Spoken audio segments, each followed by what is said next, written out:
Welcome back to my channel. You know, one of the things that I have to do is the roof. And recently, I used the zip system where you roll the tape, and I've got 5/8 up on the roof. But one thing that I realized, I really like the zip system, and the reason being, once I sheet the roof and I roll all the tape on this roof, it was completely waterproof. You can see the ground's pretty wet right now. We had 2 big rainstorms, and I mean it rained probably for 2 days recently. And the inside of my little house that I'm building was completely dry. So that's a huge plus for if you do the zip system and you roll the tape and you do it right. I didn't have any trouble. It's as dry as a bone. But now what we got to do is we got to put on the roof. And one thing I want to show you, a mistake that I made. So I like to run these solid fascia boards because over the years I've demoed a lot of houses and the fascia boards are all tweaked or where they butt together, they've split apart. And so I usually like to order special wood, engineered wood that's the full length of. It's not easy to put up. You probably saw me in a video struggling to put this one up because it was 54 feet long. But the mistake I made was what this fascia board connects to is some 11 7/8 LVLs, but what you always have to think a few steps ahead, and I made a mistake on this one. So the soffit, I'm actually covering up this whole soffit, but the soffit needs something to butt up against, and because I ordered the fascia board the same size as the LVLs, when I should have ordered it at least 1.5 inches bigger, so that when I installed my soffit material, which is only a 1/2 inch, but when I install that, it would have something to butt up to clean. So what I've had to do, I'll show you over here. What I've had to do is go through and basically add. So I ripped a bunch of. So you can see right up there, I ripped some 1 3/4 wide by 1.5 inches pieces of wood, and basically what I have to do is go around the whole building and add that 1.5 inches. And what I'm doing is I'm actually gluing it and screwing it, so I never have any problem with it. And then basically what happens is, so after I put on that, so this is going to be, so this little house, basically we want the lowest maintenance house for ourselves when we get old. And that's why we made it small, easy to clean. And we're basically going to seal this thing up so we don't have to paint anything, or we're basically doing it just like my garage down there. And if you look up here, you can see I'm wrapping it. So this metal, it's powder coated metal. And basically I had it custom bent to wrap underneath and onto that 1.5 inch piece.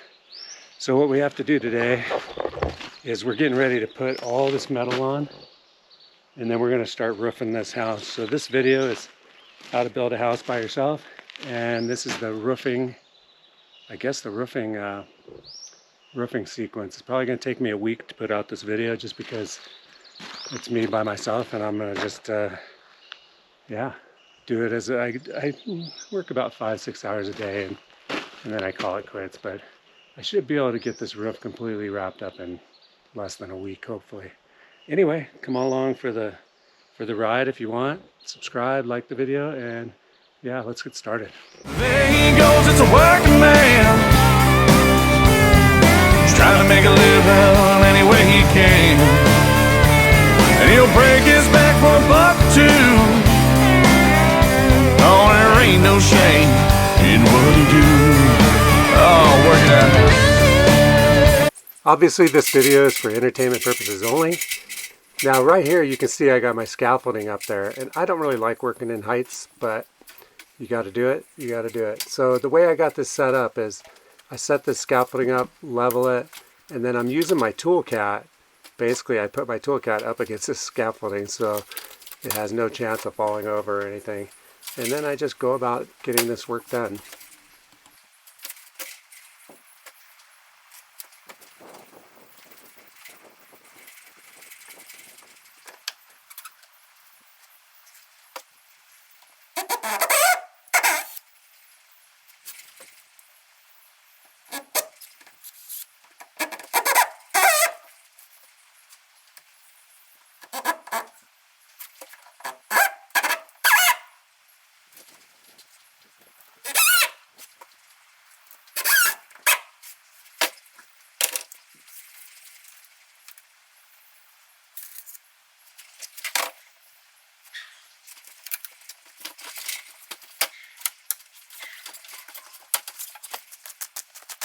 Here's a shot from the drone, and here you can see I'm gluing and screwing this little 1.5 inch extension piece onto the bottom of this engineered fascia board.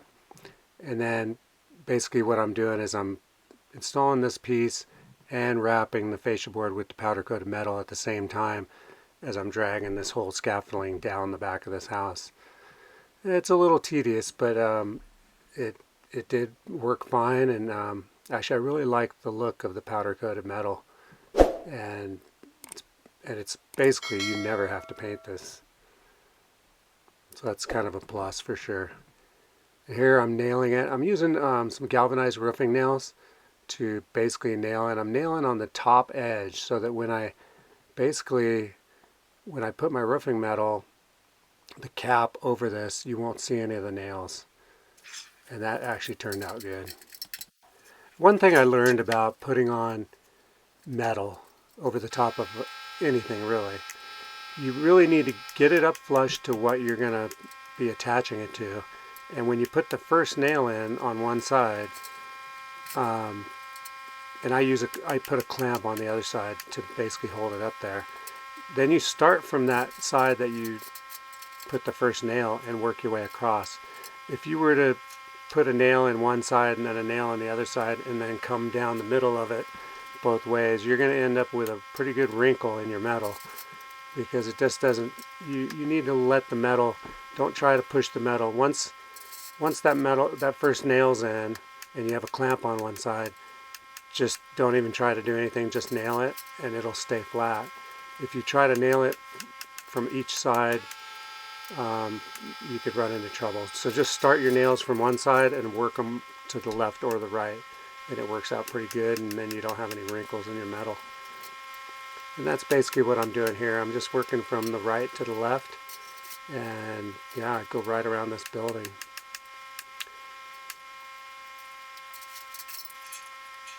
It's been pretty good, even though I've been working by myself. I was able to I think I got rained on once before the roof was on, and it really wasn't too bad. It dried out pretty quick in a day, and then I was able to get this roof on, and like I said, with that zip sheeting, I was waterproof pretty quick, and we ended up having some pretty big storms. Right here you can see I'm putting in a corner piece, and I try to put some good distance on those corner pieces, but it that way you don't see any seams right on the corner. And that actually I thought looked pretty good. Right here you can see I use a clamp on one side, and then I still start the nailing from one side and work my way either one way or the other. And right here I'll start from the right and work all the way on the left, and you don't end up with any wrinkles. Now if you're nailing it and you didn't position it perfectly and you got to reposition it, and you got more than one nail in it, you're going to have to pull those nails out to reposition it, because otherwise it's going to wrinkle. And I have had to do that on one, not on the fascia board metal, but when I was putting on a drip edge, there was a piece of hardware from one of the hardware brackets that was sticking out a little bit, and I didn't notice it, and nailed off a piece that I had to pull back off and trim the hardware and then put it back on. But that happens. You just have to make sure you take care of it and don't let it go. So I've got all the fascia board metal on. Now it's time the next step is to put the front drip edge, so the lower part of your roof, the drip edge metal, and that's what you see here. So I got to go across the front of this with a drip edge first before I start working on the ice and water shield. So even though I have the zip system on here, I'm going to coat this whole roof with ice and water shield. And that's that kind of green, rubbery, it's a sticky stuff. Actually, I didn't even show the installation. I showed me rolling it out, but the truth is, the first 2 courses of the ice and water shield that I had put on was in the middle of the day when it was really hot, and boy did I struggle putting that on, because what happens is when it's hot and you peel the paper back, you know, your bottom paper, you better have control over that thing. And most guys are most people they have 2 guys doing it, but because I'm by myself building this house, that turned into quite a little struggle on those first 2 courses, and so I didn't even film. I was so disgusted with it, I didn't even film installing the ice and water shield. But what I ended up doing is, so the first 2 courses of the ice and water shield that I put on, really, I mean, it really had some wrinkles in it, and I realized that it's a mistake for one guy to try doing that in the heat of the day. If you had 2 guys, you could probably get away with it, but one guy by himself, no way. So what I did was I just called it quits, and then here's the ice and water shield, this green stuff. So what I did was I basically called it quits and came out early in the morning when it was really cool, and then it worked really well. And I was able to, took me a couple days actually to ice and water shield this whole thing, because I could only do it in the morning when it was cool, and then as soon as it started warming up about 10 or 11 o'clock, I had to quit, otherwise I would get myself in trouble. So yeah, that's the ice and water shield. And if it's hot, that stuff is really soft. So you kind of lose control of it in the heat. Right there, you can see I'm trying to line it up, and at this point, it's really hot outside. So this stuff is not being very helpful. Anyway, after I get the ice and water shield, it was time to put up. Now these sheets of metal are 32 feet long. So what I do is I've got forks on my excavator, and what I did is I put some 14-foot 2x6 on the forks, and then laid these sheets. And I only took up 2 at a time. I didn't want to risk, having anything happen to these sheets. And so 2 at a time, and then what I do is I measure in between, make sure these sheets are dead center of the excavator, so they're balanced properly, and then I raise them up there. And this is also a little bit hard by yourself, but I definitely couldn't have done it without the excavator, so definitely that was a big help. And here you can see me raising them up.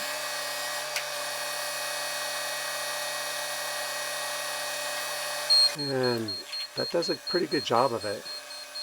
I was a little nervous about this because when I did the garage, I had a bigger boom on my older excavator, and what we did was we folded the panels and put some straps on them, and then lifted up that way. But this way actually worked really well, and they're a little hard to maneuver around. They are heavy. It's pretty. I ordered these sheets in a little thicker metal than normal, and they actually they were a little heavier to deal with, but I was able to do it. Right here, once I get the first sheet really nice and square, and double check my measurement on each side of the building, make sure everything's square, I screw the top and the bottom of these sheets. I don't bother putting any screws in the middle at this point. I'm just trying to get all these sheets up on the roof.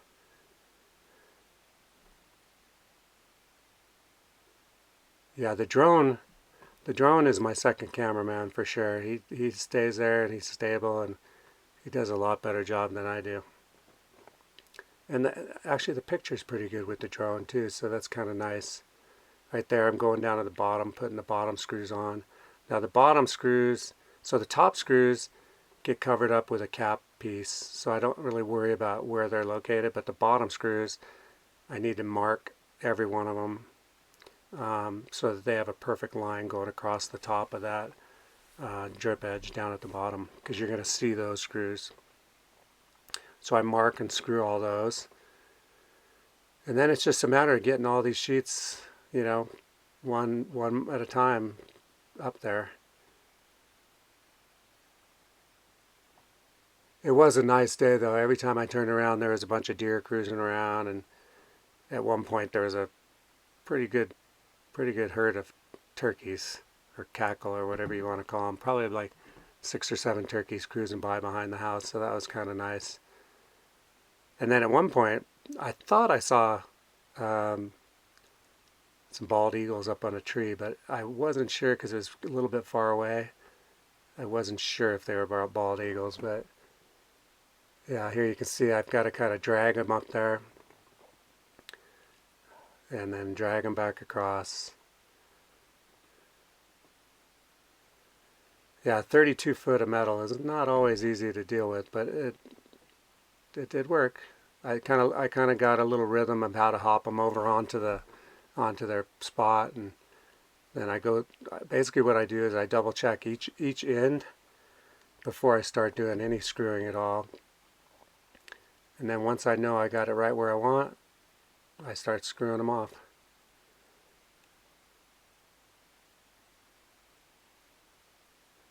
I'm using a Milwaukee cordless drill with a little magnet tip on it for these are hex head screws with a steel washer and then a rubber gasket underneath, specially made, and they're powder coated the same color as this metal. So that's pretty nice. Here you can see I'm dragging off the last sheet, and it was a little tricky out on this edge, but it all worked out, and I was able to. It's funny, this you know, you would think, oh, I'm gonna have to cut, you know, this last piece, but actually it worked perfect. It was the exact size. There was no overhang. I mean, it was just perfect. It was just luck. I didn't really plan that out that way, but I was glad when it did end up that way, that I didn't have to cut any of these big metal pieces. You know, that I do have a hydraulic, or not a hydraulic, but an air cutter for an air hose, but it doesn't work that great. It's not that. It wouldn't have been that easy, so it was kind of nice having the last sheet, you know, just fit perfect. Right here I'm basically putting the screws down on the bottom, and then I'll go up top and put those screws in, and then it's going to be time to do the trim. Right here you can see I brought all the trim up on the roof, and now the first thing you got to do is do the gable end trim and run those up each side first before you put the cap on the top. And it's pretty simple. You just basically, you have these pieces that are pre-made for this, and they hang over your roof metal. And basically I'm looking at these pieces. I want to make sure that the ones that I put have really clean, especially at the lower corners. I want them to be really clean with no scratches. So I kind of choose my pieces. The guys that delivered all this metal didn't necessarily handle it very well, and I did have a few pieces that I had to throw out because they just they kind of had some bad scratches in them, and so I did order, whenever I order this kind of stuff, I'll order an extra piece of each. Last thing to do is basically to put this cap on the top, and I put a screw in each rib. So there's a high rib on the panels, and I put a screw in each high rib that this sits on, and I just go across the front of this, and that's basically my last step of this. The only thing that I have to do that I'm not going to record is basically every 6 feet I'll run screws on the panels in the field, and I do a screw on each side of the high rib at the 6 foot mark, and I'll do that all the way through. And yeah, it turned out really well. And matter of fact, we've since had some rainstorms again, but it was already waterproof with the zip sheeting, and it was even more waterproof with the ice and water shield. So yeah, having the metal roof on is just yeah, it's just a bonus. I mean, I think that the fact that my little house is already waterproof is makes me happy for sure. I don't have to really worry about the storms or anything anymore. It's just a matter of getting the jobs done now. Here you can see I'm putting the final corner piece on, and yeah, just checking everything, and it all looked really well actually. Right there, I'm at the last piece. I had about a 15-inch piece to cut down there at that corner. And there you go. One metal roof. I don't know if you can see the trim from up there. I'm a horrible cameraman. Anyway, yeah. Just building a house by yourself, the roof series. Just finished putting on the metal trim, the top cap, and yeah, powder coated fascia, metal trim. It should last my lifetime for sure, because I'm an old man. So, but I think it'll last a long time, and it's pretty durable. You know, I don't know how many years, but every few years,